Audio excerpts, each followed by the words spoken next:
श्लोक 5 अध्याय 4। श्रीभगवानुवाच बहूनि मे व्यतीतानि जन्मानि तव चार्जुन तान्यहं वेद सर्वाणि न त्वं वेत्थ परन्तप।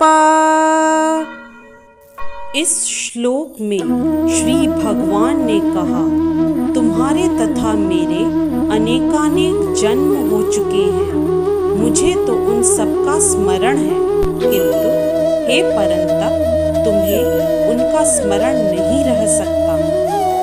ब्रह्म संहिता में हमें भगवान के अनेकानेक अवतारों की सूचना प्राप्त होती है।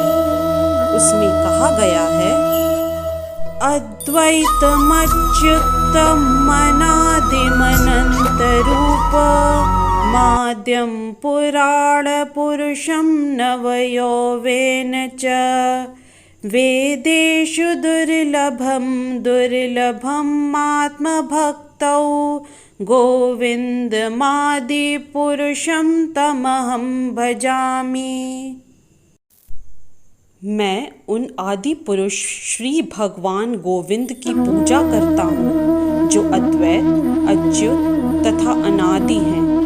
यद्यपि अनंत रूपों में उनका विस्तार है, किंतु तो भी वे आद्य, पुरातन तथा नित्य नवयौवन युक्त रहते हैं। श्री भगवान के ऐसे सच्चिदानंद रूप को प्रायः श्रेष्ठ वैदिक विद्वान जानते हैं, किंतु विशुद्ध अनन्य भक्तों को उनके दर्शन नित्य होते रहते हैं।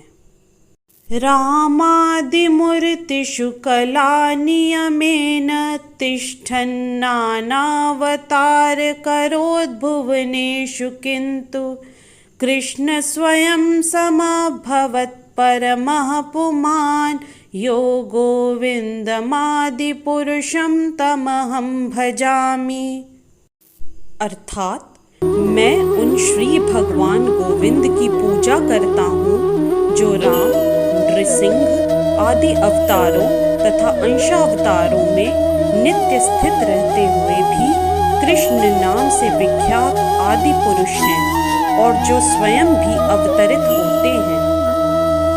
वेदों में भी कहा गया है कि अद्वैत होते हुए भी भगवान असंख्य रूपों में प्रकट होते हैं। वे उस वैदूर्य मणि के समान हैं, जो अपना रंग परिवर्तित करते हुए भी एक ही रहता है। इन सारे रूपों को विशुद्ध निष्काम भक्त ही समझ पाते हैं। केवल वेदों के अध्ययन से उनको नहीं समझा जा सकता। वेदेषु दुर्लभमात्मभक्तौ। अर्जुन जैसे भक्त कृष्ण के नित्य सखा हैं, और जब भी भगवान अवतरित होते हैं तो उनके पार्षद भक्त भी विभिन्न रूपों में उनकी सेवा करने के लिए उनके साथ साथ अवतार लेते हैं। अर्जुन ऐसा ही भक्त है, और इस श्लोक से पता चलता है कि लाखों वर्ष पूर्व जब भगवान कृष्ण ने भगवत गीता का प्रवचन सूर्यदेव विवस्वान से किया था, तो उस समय अर्जुन भी किसी भिन्न रूप में उपस्थित थे। किंतु भगवान तथा अर्जुन में यह अंतर है कि भगवान ने यह घटना याद रखी, किंतु अर्जुन उसे याद नहीं रख सका। अंश रूप जीवात्मा तथा परमेश्वर में यही अंतर है। यद्यपि अर्जुन को यहाँ परम शक्तिशाली वीर के रूप में संबोधित किया गया है, जो शत्रुओं का दमन कर सकता है, किंतु विगत जन्मों में जो घटनाएं घटी हैं उन्हें स्मरण रखने में वह अक्षम है।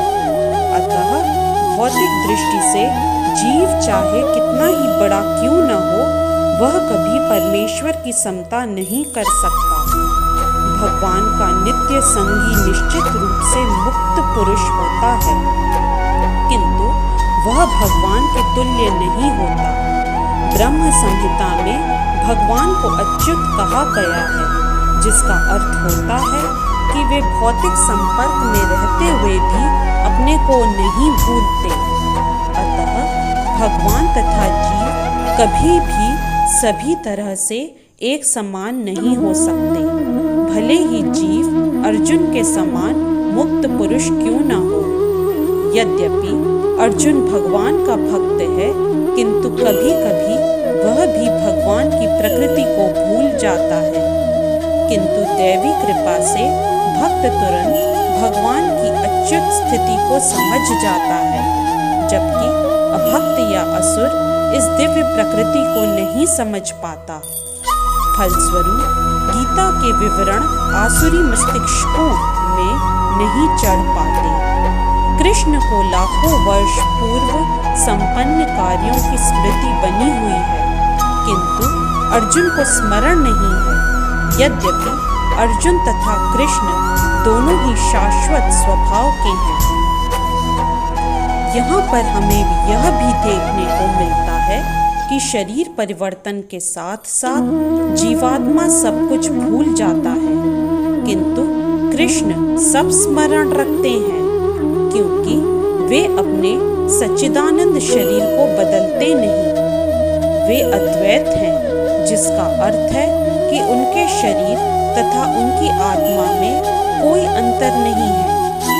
उनसे संबंधित हर वस्तु आत्मा है, जबकि बुद्ध जीव अपने शरीर से भिन्न होता है। चूंकि भगवान के शरीर और आत्मा अभिन्न हैं, अतः उनकी स्थिति तब भी सामान्य जीव से भिन्न बनी रहती है जब वे भौतिक स्तर पर अवतार लेते हैं।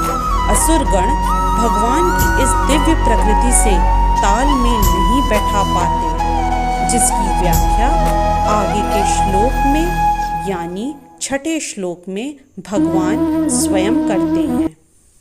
इस तरह से श्लोक 5 अध्याय 4 की व्याख्या यही संपन्न होती है। जय श्री कृष्णा। यदि आज का वीडियो आपको पसंद आया तो कृपया लाइक, सब्सक्राइब, कमेंट और शेयर करना न भूलें। चैनल का नाम है मिस्टिक फेथ।